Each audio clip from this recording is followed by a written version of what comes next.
Hello friends, welcome to innovative classes. Friends, हम लोग class 10th का ट्रिगोनोमेट्री पढ़ रहे थे। इसमें चैप्टर 9 पढ़ रहे थे। इसमें हम लोग क्वेश्चन नंबर 14 तक बना चुके हैं। ठीक है, आज हम लोग क्वेश्चन नंबर 15 और क्वेश्चन नंबर 16 को देखने वाले हैं। ठीक है, तो चलिए पढ़ना स्टार्ट करते हैं। ठीक है फ्रेंड्स, तो देखिए 15 नंबर क्वेश्चन में क्या बोल रहा है कि a straight highway leads to the foot of a tower. ठीक है, a man standing at the top of the tower observes a car at an angle of depression of 30 degree. ठीक है, which is approaching the foot of the tower with a uniform speed. ठीक है, 6 second later the angle of depression of the car is found to be 60 degree. Find the time taken by the car to reach the foot of the tower from this point.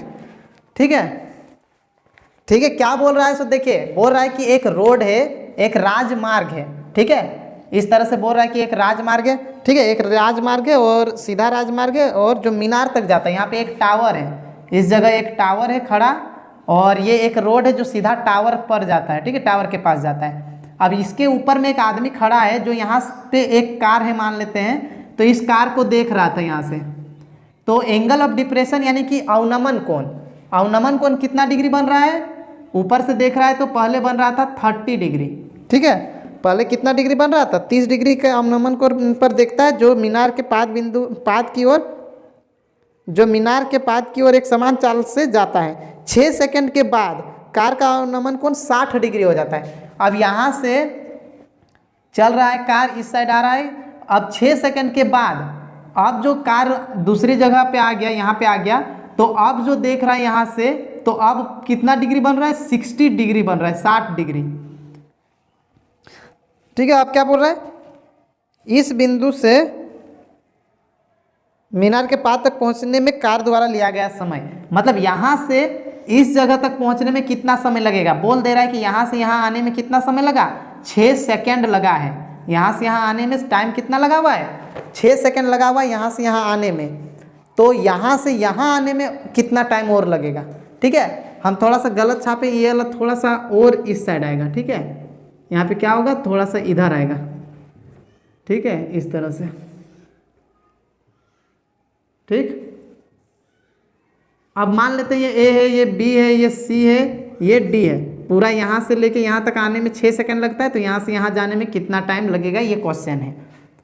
ठीक है,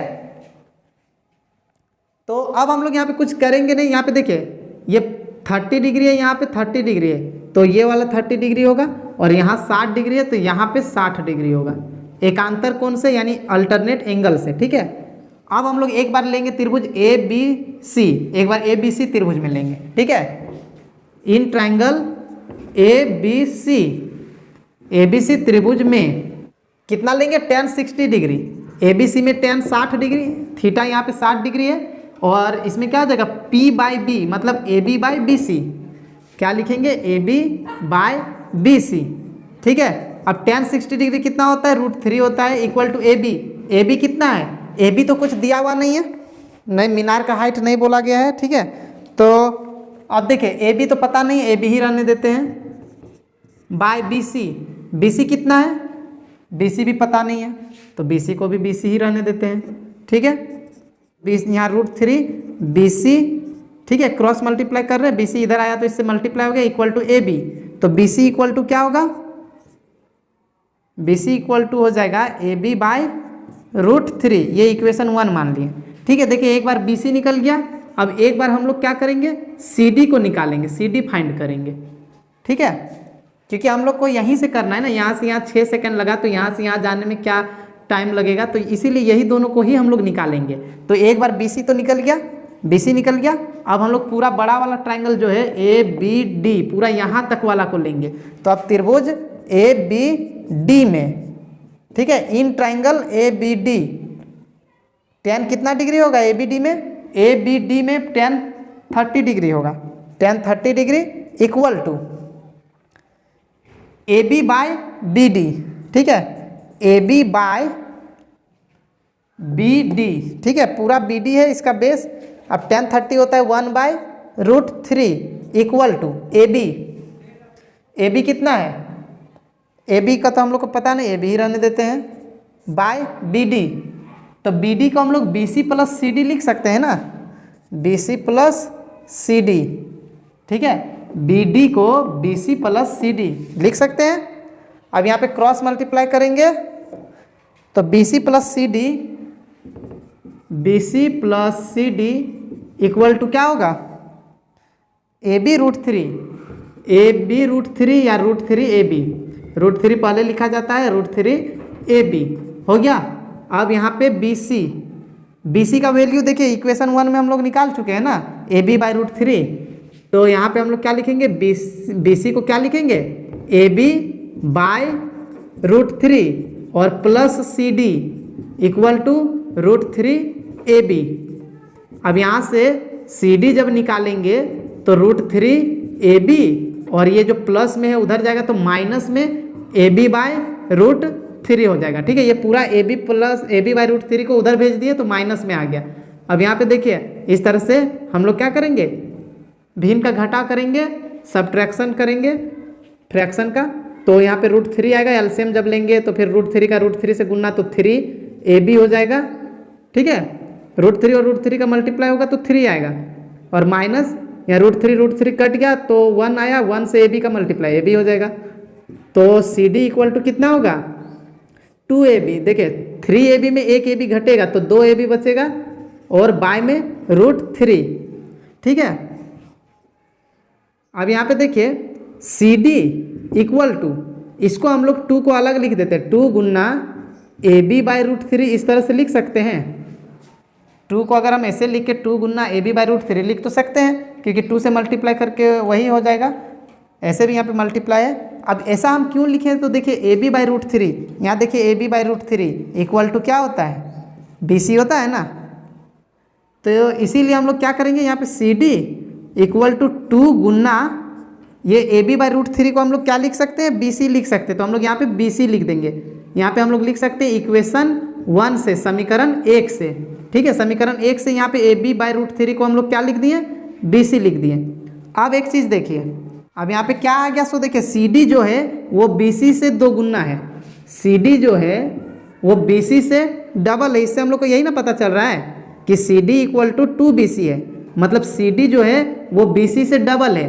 तो अगर यहाँ पे ये double है, ये आधा है, तो अगर यहाँ से यहाँ आने में 6 सेकंड लगता है तो यहाँ से यहाँ आने में कितना सेकंड लगेगा बताइए। ये डबल दूरी है, ये आधा दूरी है, तो यहाँ तक 6 सेकंड लगा तो यहाँ तक जाने में 3 सेकंड लगेगा, वही हम लोग का आंसर होगा 3 सेकंड। ठीक है, ये समझ गए ना कि क्या होगा। तो यहाँ पे हम लोग बस यही चीज़ लिख देंगे कि बी सी जो है वो आधा है, तो लिखेंगे चूँकि बी सी सी डी का आधा है। ठीक है, चूँकि बी सी सी डी का आधा है इसलिए समय भी आधा लगेगा, इसलिए सी से बी तक कार को जाने में लगा समय, यहाँ पे लिखेंगे कार को आने में या जाने में लगा समय कितना हो जाएगा, लगा समय भी आधा होगा।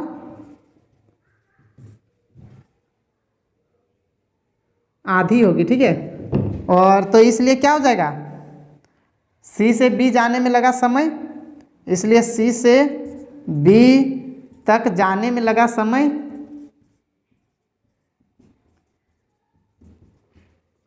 क्या हो जाएगा, 6 का आधा कर देंगे, 6 का आधा कर देंगे तो कितना हो जाएगा 3 सेकेंड, तो 3 सेकेंड आंसर होगा। ठीक है, शॉर्ट में भी इतना लंबा ना लिख के हम लोग ये वाला लिख के डायरेक्ट हम लोग टाइम लिख दे सकते हैं कि इतना समय लगेगा। ठीक है, इंग्लिश में अगर लिखना है तो क्या लिखेंगे, सिंस, इंग्लिश में लिखेंगे तो कैसे लिखेंगे, since B C is half of C D therefore time also will be half. ठीक है, बी सी हाफ है सी डी से, इसलिए टाइम भी हाफ हो जाएगा। ठीक है, तो इसीलिए time, therefore time equal to क्या हो जाएगा, या देयरफॉर हम लोग यहाँ लिख सकते हैं रिक्वायर्ड टाइम, जो हम लोग को निकालना है वो टाइम इक्वल टू कितना हो जाएगा, 6 से 2 को डिवाइड कर देंगे तो 3 सेकेंड आंसर हो जाएगा। ये हो गया। ठीक है, समझ गए। अब 16 नंबर का क्वेश्चन देखिए फ्रेंड्स, क्या बोल रहा है कि the angle of elevation of the top of a tower from 2 points at a distance of 4 metre and 9 metre from the base of the tower and is the same straight line, in the same straight line with it are complementary. ठीक है, prove that the height of the tower is 6 metre.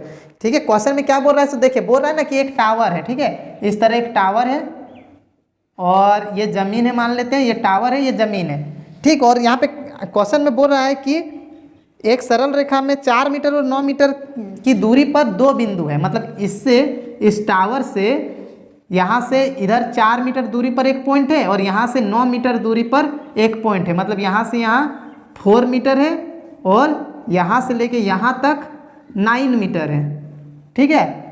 और जो angle of elevation है, ठीक है, वो कितना बोल रहा है, यहाँ पे एंगल ऑफ एलिवेशन जो है वो बोल रहा है ना कि कंप्लीमेंट्री है, इसका मतलब होता है पूरक है। मतलब कंप्लीमेंट्री एंगल या पूरक कोण किसको कहा जाता है, तो वैसे दो एंगल जिनको जोड़ के ऐड करके 90 आए, जैसे कि 50 डिग्री और 40 डिग्री, ये दोनों को अगर ऐड करेंगे तो 90 डिग्री आएगा, यानी ये दोनों पूरक कोण है, कंप्लीमेंट्री एंगल है, ठीक है। तो यहाँ पे वैसे ही बोल रहा है कि ये यहाँ का एंगल और यहाँ का एंगल मिल के 90 डिग्री होगा, लेकिन हम लोग को पता नहीं है कि कौन सा 90 डिग्री होगा। तो हम लोग क्या करेंगे, किसी एक को थीटा मान लेंगे तो दूसरा क्या हो जाएगा 90 माइनस थीटा होगा। क्यों होगा, क्योंकि दोनों मिलके 90 होता है। अगर ये 30 डिग्री होता तो यहाँ पे कितना होता, 60 होता ना, क्योंकि दोनों मिलके 90 होना चाहिए। तो 90 से 30 को घटाते हैं, उसी तरह यहाँ पे थीटा अगर है तो 90 से माइनस कर देंगे थीटा को, ठीक है। ये मान लेते हैं ए बी है, ये ए बी हम लोग को ला के दिखाना है आंसर की 6 मीटर है, ठीक है। और ए बी यहाँ सी ले लेते हैं, यहाँ डी। तो सबसे पहले ले लेते हैं ट्राइंगल ए बी सी में, ठीक है, इन ट्राइंगल ए बी सी त्रिभुज में। तो यहाँ पे देखिए tan हम लोग लेते हैं ना हर बार, tan थीटा की जगह क्या लिखा हुआ है 90 minus theta, tan 90 minus theta, और इक्वल टू, इसका इक्वल टू क्या होगा P मतलब ए बी और by B C, A B by B C हो जाएगा। यहाँ पे A B by B C होगा ना। अब देखिए यहाँ पे tan 90 माइनस थीटा, ये वाला जो 8.3 एक्सरसाइज था उसमें से ये फॉर्मूला है, tan 90 minus theta equal to होता है cot थीटा, ठीक है। और इक्वल टू ए बी हम लोग को पता नहीं है, और बाय बी सी कितना है 4 है, तो 4 हो गया, इतना छोड़ देते हैं इक्वेशन 1 लेके। अब दूसरा वाला ट्राइंगल जो है ए बी डी, तो आप लेंगे in triangle A B D, ठीक है। ए बी डी त्रिभुज में tan कितना डिग्री लेंगे, इसमें tan थीटा दिया हुआ है तो सिर्फ थीटा लिखेंगे, इक्वल टू P मतलब होता है ए बी बाय, और B मतलब बी डी, तो A B by B D लिखेंगे। अब यहाँ पे tan थीटा ही रहेगा, इसका वैल्यू तो कुछ होगा नहीं, इक्वल टू ए बी हम लोग को पता नहीं है, और बाय में बी डी पता है 9 मीटर है, ठीक है। ये हो गया इक्वेशन 2।